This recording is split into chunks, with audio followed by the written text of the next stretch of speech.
皆様こんにちは。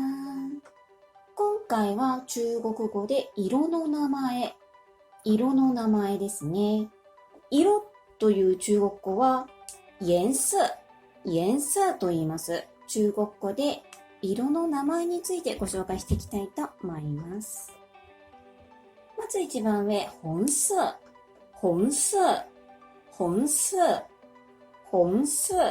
赤の色ですね。赤。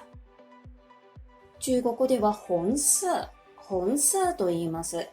赤。鮮紅色、深いという漢字をつけますと、ちょっと暗めの赤ですね。鮮紅色、ちょっと暗めの赤です。粉紅色、この粉をつけますと、ピンク色という色になります。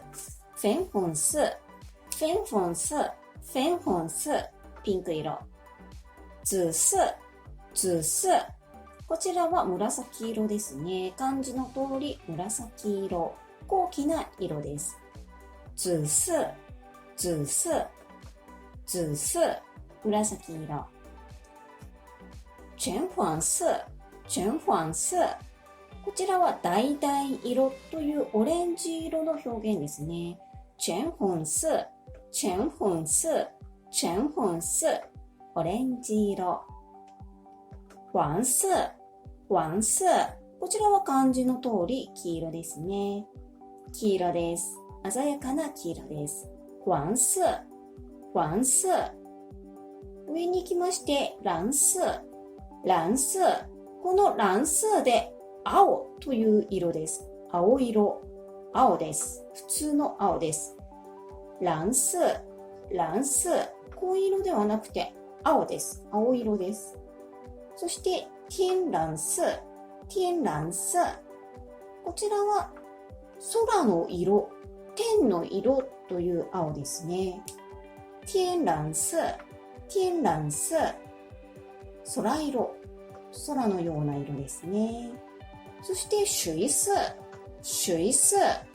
もう日本語で水色ですね。なんか色が青色の中でも水色とか何段階かあるようで、水っぽい色、水色は水色、もしくは淡蓝色、淡い青色、水色っていうことですね。淡蓝色、ちょっと淡い青色、水色という表現です。绿色、こちらは緑色ですね。绿色、こちらは翡翠の色、ちょっと淡い緑色。黄緑まではいかないと思うんですけれども、翡翠っぽい色ですね。翡翠の色です。翠绿色、褐色、こちらは茶色という色です。茶色です。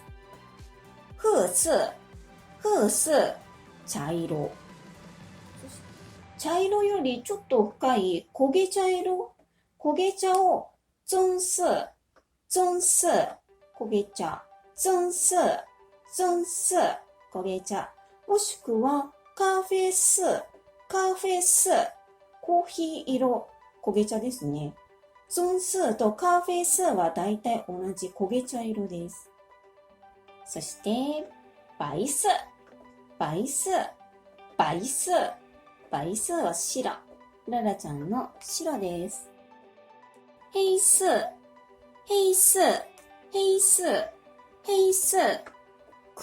黒色です。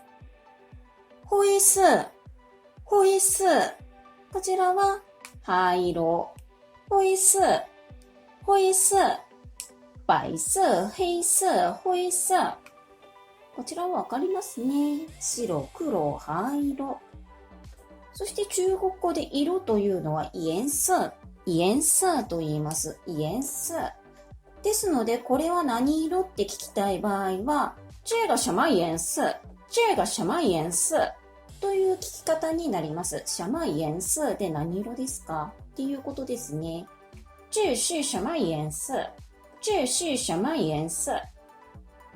これは何色ですか？这是白色。这是白色。